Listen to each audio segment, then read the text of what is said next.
j'explique. Donc, je disais que pour ceux qui ne comprennent pas l'anglais, je disais que mon petit frère qui se nomme Manchan Nicolas Nkomo, il est le sous-préfet de Bamenda 2 au nord-ouest. Donc, le 6 février, il était en train d'aller à Kambé pour l'installation de son collaborateur, le préfet de Kambé. Donc, il est le sous-préfet de Bamenda 2. Donc, les Zamba, les terroristes, ont piégé le convoi qu'il était dedans. Et on lui est pris avec 5 autres personnes et amené en brousse. Cette nouvelle m'a parvenu comme une foudre, une tonnerre qui m'a frappé comme ça là, puisque dans ma famille, je suis l'aîné et je suis le chef de ma famille. Dans la grande famille, c'est moi qui est le chef de toute ma famille entière. Donc, que mon petit frère soit pris, petit frère même père, il est notre dernier né dans notre famille. Il est mon fils parce que c'est moi qui ai élevé. Donc, pour qu'il soit pris comme ça, c'était une malheur qui m'a frappé comme ça là. Donc, le 6 là, je suis sorti du travail. J'étais au salon en bas, j'ai laissé mes téléphones dans mon petit salon en haut. J'étais au salon en bas, j'ai laissé mes téléphones dans mon petit salon en haut. Je ne sais pas ce qui m'est arrivé, que les téléphones sont en haut, moi je suis en bas.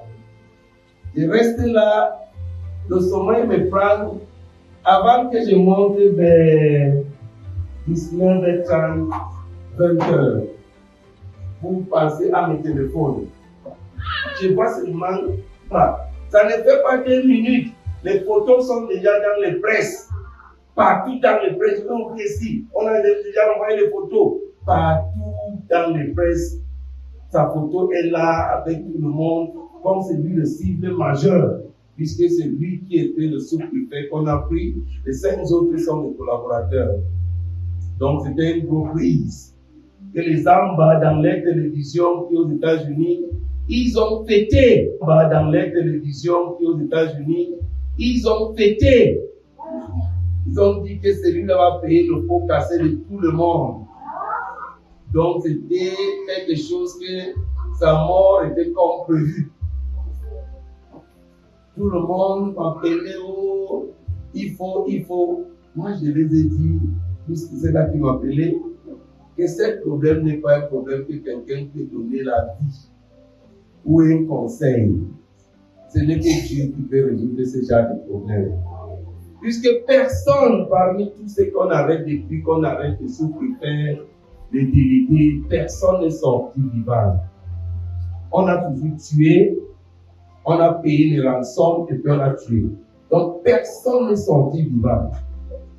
Dans le jour-là, la seule chose qui me revient à l'esprit, c'est que je dois me rendre à la John Chingwon. Donc, tous les conseils qu'on me donnait, dit non, j'ai la solution. J'irai à la John Chingwon demander aux parents célestes de descendre dans sa puissance. D'abord, ce qui doit être connu ici, c'est quelle foi tu es vers la John Chingwon. C'est ta foi. La croyance et ce que la John Chingwon représente pour toi, c'est ça qui peut amener le miracle de la John Chingwon de se manifester. Le jour-là, le 6, la nuit, c'était vers 23 heures. Je voulais prier à la maison, dans l'hôtel. Je dis non, je dois me rendre à la John Chingwon. Je vais partir, mes enfants me demandent pourquoi tu vas aller où? Je dis que je pars à l'église, c'est pas la John Chingwon. Je ne vais pas être distrait. Voici comment je quitte. J'arrive ici, je trouve papa Jonalios, papa Gabriel, ils étaient en train de faire la veillée. Et avec maman Maman dit que tous étaient là avec les enfants en train de faire la veillée. J'ai commencé à prier. Et j'ai commencé à prier. Après, quand ils ont eu un petit pouce, je les ai quittés passer la nouvelle. Il m'est arrivé, mon petit frère a été adopté par les Zamba. La situation est grave. Donc prier comme j'aime dans les prières. Je me suis investi dans les prières de minuit jusqu'à 4h48. Je suis resté dans les prières. Louange, prière. J'ai dit au Père Céleste, que s'il a créé le Junction One, c'est parce qu'il veut résoudre nos problèmes. Et la mienne ne sera pas différente de ce qu'il veut résoudre. Et ce problème, il doit me répondre. J'ai commencé à prier. J'ai prié. Ce qui était ici là, il devait savoir que quelqu'un est en détresse quelque part. J'ai prié avec toute la détermination, toute la force. J'ai demandé au Père Céleste que c'est toi qui peux intervenir. Personne n'a jamais été à l'otage et puis le sorti vivant. Jamais été à l'otage et puis le sorti vivant. J'ai prié toute la nuit là, le matin à 4h48, je me suis arrêté. Il y a un soulagement qui m'est arrivé. Je voulais continuer, c'est comme si c'est déjà fait. C'est déjà fait. Donc il y a un paix qui m'est arrivé que je ne pouvais plus prier. J'ai commencé à remercier Dieu seulement. Que Dieu est le vrai parent, merci pour sa libération. Je n'ai plus prié qu'il va libérer. Je me suis insisté qu'il est déjà libéré. Je me suis insisté qu'il est déjà libéré. J'ai continué à glorifier Dieu pour sa libération. J'ai chanté les louanges pour donner honneur à Dieu, au vrai parent, à la vraie mère, la mère de toute l'humanité, la seule fille de Dieu. Qu'il n'y a pas un autre qui est venu avant elle. Elle est la seule, unique fille de Dieu. And I'm not the only begotten daughter of God. Jésus était venu comme the only begotten son of God. Mais l'histoire n'a jamais connu the only begotten daughter of God. J'ai dit que begotten daughter of God. J'ai dit que la vraie mère, c'est toi qui nous as conçus dans ton ventre comme la vraie mère de toute l'humanité. Voici ton Christ qui est en détresse. Tu ne dois pas la laisser dans les mains de ces gens-là. Le matin des 7, je me rends à la maison, les gens sont venus pour consoler. Je les ai dit que non, c'est déjà fait. Que j'ai déjà fait. J'ai une paix en moi, intérieure, que je ne peux pas expliquer, que je n'ai plus peur de ce qui va arriver. J'attendais des choses. On m'appelle pour demander le rançon. Parce qu'il y a le rançon que soit on le tue, ou tu payes le rançon pour qu'on le libère. Mais son cas était différent. Parce que pendant qu'il était sous-préfet en Cambé, on dit que c'est lui qui avait organisé pour qu'on tue les terroristes qui étaient là-bas, les chefs de terroristes. Quand il a été affecté à Djinikop, on dit que c'est lui qui a tué les généraux qui sont en Djinikop, comme c'est lui qui commandait là-bas. Dans les médias, partout, ça a été dit. De 7, vers 9 heures, il m'a appelé. Sa femme m'a appelé. Qu'il y a un papa qui a appelé, qu'il s'est échappé. Il a utilisé le téléphone du papa là pour appeler. J'ai dit non. Comment? La nouvelle est venue d'abord qu'on les a libérés et sa femme m'appelle qu'il s'est échappé. Je dis papa. Quelque temps, le ministère m'appelle. Il me dit, paraît-il qu'il s'est échappé. Je lui dis que non. pour que je confirme qu'il s'est échappé, il faut que je me parle moi-même maintenant. Voici comment cela est arrivé. Mais il s'est échappé comment? Il s'est échappé comment? Pendant que je priais dans le Chongqing, il m'a dit que Dieu lui a donné un courage qui n'est pas normal. Il dit, le gars qui le gardait, son gardien en brousse, filmait les chambres là. Il filmait lui, il lui dit que, gars, le truc c'est menu.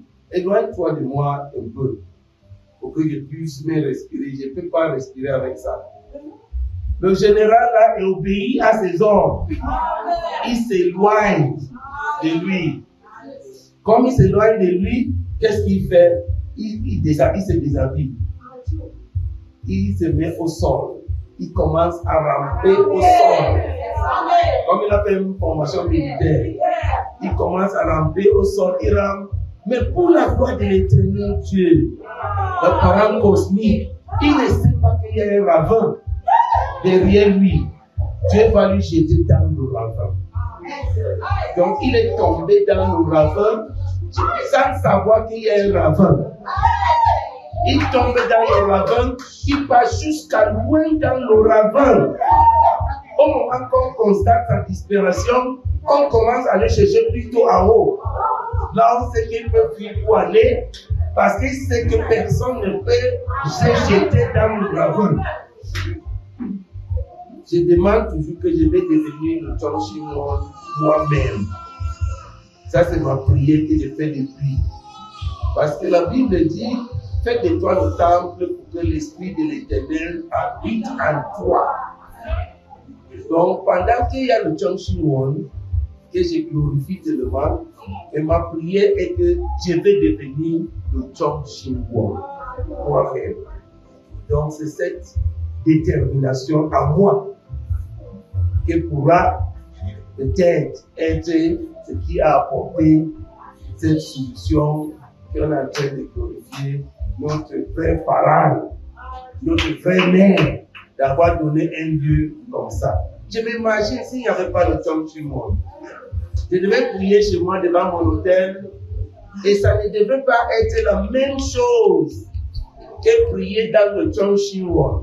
Je vous dis que de minuit jusqu'à 4h30, je n'ai même pas eu l'envie de somnoler.